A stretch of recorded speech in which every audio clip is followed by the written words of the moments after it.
gente de dinheiro. E os Estados Unidos é muito semelhante ao Brasil, que em termos de democracia, liberdade, ou pelo menos era até pouco tempo atrás, né? E, enfim, era uma crítica que eles faziam. Por que era? O que se perdeu? Não peguei isso. É que, na verdade, virava-se as costas, o pessoal Tá de puto esquerda... porque prenderam o Daniel Silveira. É foda, né? Mas, enfim, voltando ao tema, porque virava as costas para os Estados Unidos e privilegiava a relação com a China, o que não está errado. A China tem muita oportunidade para ser aproveitada. Só que a China, por quê? Porque a China é liderada pelo Partido Comunista. Assim como privilegiava com a Venezuela, por quê? Porque é o Maduro bolivariano. Assim como era com as ilhas com Cuba, por causa dos irmãos Raul e Fidel Castro. E mas assim o seu argumento é que seria que o Brasil tem que ter uma relação institucional com esses países, não por ideologia. Sim. Mas tem que ter institucional com a China. Não dá para você fechar a cara para a China. Claro. Não, a China... 80% da soja que a gente exporta vai para a China. E deve ser difícil, né? Porque, imagino, a China realmente tem uns problemas no sentido que eles têm um governo ditatorial. Não é democracia, não é o que a gente está acostumado. Então, eu, como cidadão, como cara leigo, eu fico meio preocupado com a China crescendo muito, porque enquanto ela é um parceiro comercial e está aumentando o nosso mercado, eu acho ótimo. Mas a partir do momento que ela quer exportar um pouco da cultura deles no sentido de autoritarismo e dessas coisas, aí eu já não acho tão legal, entendeu? E isso me preocupa um pouco. Será que eles estão nessa vibe? Cara, eu não confio em ninguém com poder absoluto. Tá ligado? A China ela tem um plano de poder desde os anos 40, né? Mais especificamente 49, quando Mao Tse Tung fez a revolução lá, de que em 100 anos seria o principal país do mundo, isso em termos econômicos e militares. Né? Acho que eles vão chegar lá até um pouquinho antes desses 100 anos. E, na verdade, assim, é o que eu falei, ali tem grandes oportunidades. Tem que ter uma relação institucional com eles. É um país de, quase 1,5 bilhão de habitantes. A gente é um país aqui que, é sensacional no agro, então para nós interessa vender para eles. Agora, é só manter a nossa independência, não é chegar, por exemplo, agora e querer colocar goela abaixo qualquer tipo de política com relação ao Covid, nos ameaçando com relação à compra ou não dos nossos produtos agrícolas. Não estou falando que eles estão fazendo isso, tá? Mas é o tipo de coisa que não é interessante para nós. Se você tem uma loja e você só tem uma pessoa para vender o seu produto, essa pessoa amanhã pode virar para você e falar: "Ô Igor, é o seguinte, só eu compro esse teu produto aí, reduz pela metade." Tu fala: "Não." Não, beleza, vou parar de comprar. Entendeu? Assim como era interessante você no mercado de ações investir numa ação só, no mercado mundial, que se joga esse jogo da geopolítica, não é interessante você ter só um comprador ou só um vendedor. Com certeza. Então o nosso trabalho é diversificar. É ter comércio com a China, com os Estados Unidos, com a União Europeia, com os árabes, com Israel, enfim.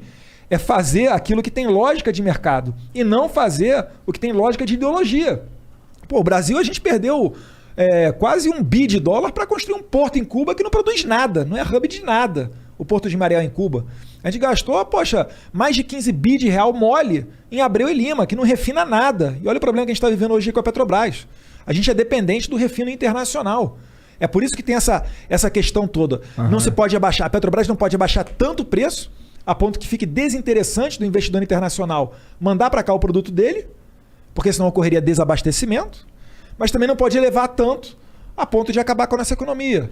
Então são questões sensíveis que estão jogadas todos os dias. E tá rolando uma treta nesse sentido agora, nesse exato momento, né? Sim. O Bolsonaro deu a declaração dele, 100 bilhões de dólares. Dólares ou reais? Reais, né? Não sei. Bom, 100 bilhões de algum dinheiro aí muito... De Bitcoin. Nossa, se fosse de Bitcoin. De Flowcoin. Flowcoin. Então, foi... Botar o Banco Central na cola de vocês, hein? Flowcoin aí, ó. Não, mas não é moeda de verdade, é só um crédito. Sai fora, Banco Central. Mas ele meio que, ok, eu entendo que isso é um problema, eu entendo que os caminhoneiros iam fazer greve se você não fizesse alguma coisa pra diminuir o preço do diesel. Eu entendo essa porra. Mas o como você faz também é muito importante. Né? E eu sinto que o Bolsonaro ele não tem muita maleabilidade nesse sentido, porque teria milhares de formas de fazer o que ele fez. Existem várias que não acarretam na Petrobras perder 100 bilhões de valor de mercado do dia para a noite, entendeu? Será que não existia? Será que às vezes ele não toma uma atitude que para ele parece mais fácil, Mas é porque ele não enxerga outras soluções, Cara, porque ele não é capaz? Esse bagulho da Petrobras foi um bagulho tão doido que o nosso corretor, que toma conta da merrequinha que a gente bota na bolsa, mandou de manhã uma mensagem com mané. Aí, ó, o bagulho da Petrobras é interessante. Ele te mandou também. Falou, hora de entrar. Inclusive, já entrei com uma grana. Mas... Agora tá baixo, compra agora, cara. Quando o Lula e Silva assumir, tenho certeza, cara, ele vai colocar pra bombar.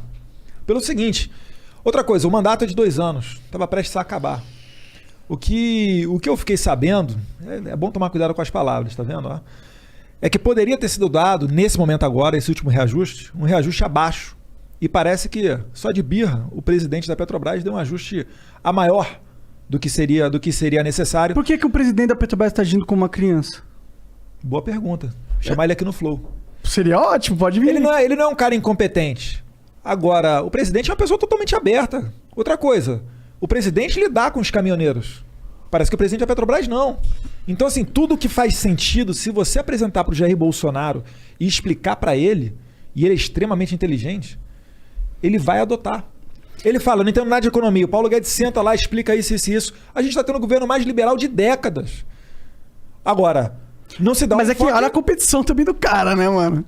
Mas brasileiro é que elegia. Não, tudo bem, eu entendo, mas tipo, ok, ele tá sendo muito liberal, mas ele poderia ter sido bem mais, tá ligado? Isso que eu tô falando. Eu gostaria que ele tivesse. Eu gostaria de ter privatizado um monte de coisa já. Por que não, em vez de trocar a porra do presidente, por que não tira o monopólio da parada? Porque o problema é o monopólio da Petrobras, não é?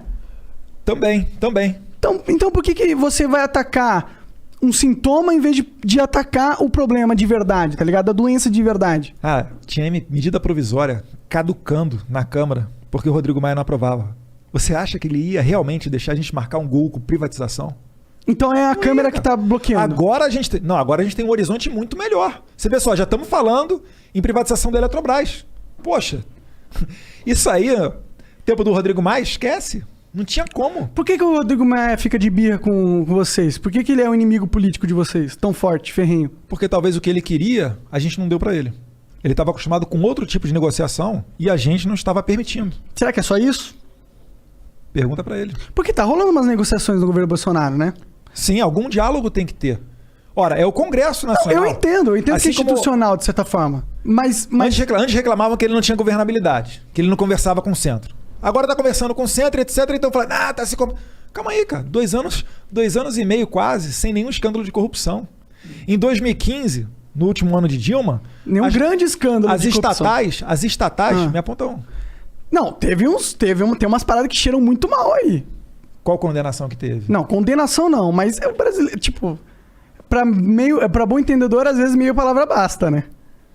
Eu tô aguardando aqui alguém do governo ser preso, etc. O Lula tá solto, tá ligado? Pode acontecer, cara. É que eu tenho que medir as palavras aqui que você tocou no STF. E eu quero sair daqui livre. Entendeu? Ó, eu vou dizer aqui, eu reprovo totalmente a atuação do STF. Em toda a minha vida que eu ouvi eles fazendo coisas, parece que eles usam o poder que eles têm de uma forma totalmente autoritária, de uma forma que visa apenas os interesses políticos dele, e não necessariamente eles estão olhando para parar de uma maneira lógica, de maneira para entender qual que é realmente a interpretação correta da lei. Parece que eles usam a interpretação da lei para os objetivos deles. Eu tenho essa sensação como cidadão. Não estou imputando nenhuma falha de caráter a nenhum específico, apesar de eu não ir muito com a cara do Gilmar Mendes e nem muitos outros. Nenhum deles, na verdade. Nenhum deles. Nenhum deles eu olho pra eles e eu falo, caralho, esse cara é um cara sério pra caralho. Tá ligado? E tá lá. Tem um cara, você fez um olhar, quem que é o STF sério aí? Não, tô pensando, tô fazendo assim, calma. Bota essa ajustada na próxima pergunta. Não, que eu achei que você tinha pensado em alguém mesmo. Só, é que o STF é um universo livre, muito... cara. O STF é um universo muito reduzido, são apenas 11, né? Agora, se você comparar, por exemplo, com a Câmara, cara, é que o exemplo negativo sempre é o que vai ficar. É difícil você destacar as pautas positivas. Mas a Câmara também é uma merda, às vezes tem, cara. Às vezes tem. Eu, quando eu estava estudando para concurso, eu acompanhava, assim... Tem um sistema que você recebia no e-mail chamado de sistema push. O concurseiro normalmente está acostumado com isso, que são as decisões do STF, que viram jurisprudência, etc. E aí você começa a acompanhar os ministros. Pô, cara, gostei dessa daqui. Daqui a um mês tu... pisou na bola, não gostei. Então, assim, é difícil você você analisar e falar assim, gosto de todos, etc. Você não vai achar isso, porque só você é igual a você. É verdade. Ninguém vai pensar igual a você. Sim, mas entendeu? Dá pra ver algumas decisões que, tipo, mano. Eu já vi uma vez um ministro falando que ele primeiro forma a convicção pessoal dele e depois ele corre atrás da lei pra ver onde é que ele vai embasar. Porque a lei, ela tira pra tudo quanto é lado.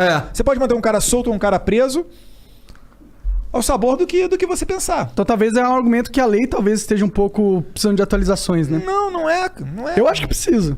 Você vê a própria prisão do Daniel Silveira. Vamos lá, vamos analisar a prisão. Queria voltar na Petrobras ainda, claro, mas depois... Vamos voltar. Depois a gente volta. Na Petrobras eu fico puto só porque ficam comparando Jair Bolsonaro com a Dilma. Cara, a Dilma saqueou a Petrobras. A Dilma permitiu que os partidos políticos nomeassem os diretores. E foi nomeado Paulo Roberto Costa para a direção de distribuição da Petrobras. E aí começou o Petrolão, que as cifras, cara, são dezenas de bilhões de dólares. É mais do que o PIB de muito país. Aí você compara, o Bolsonaro Dilma. Eu falei, calma aí, guerreiro. Cadê os bilhões, então? É que talvez ele tenha dado um primeiro passo em direção à demonização. Não é isso. Ele só quer uma explicação lógica. E o que ele fez agora? Ele mandou, ele fez um decreto obrigando o pessoal a falar o seguinte, olha, quanto é que você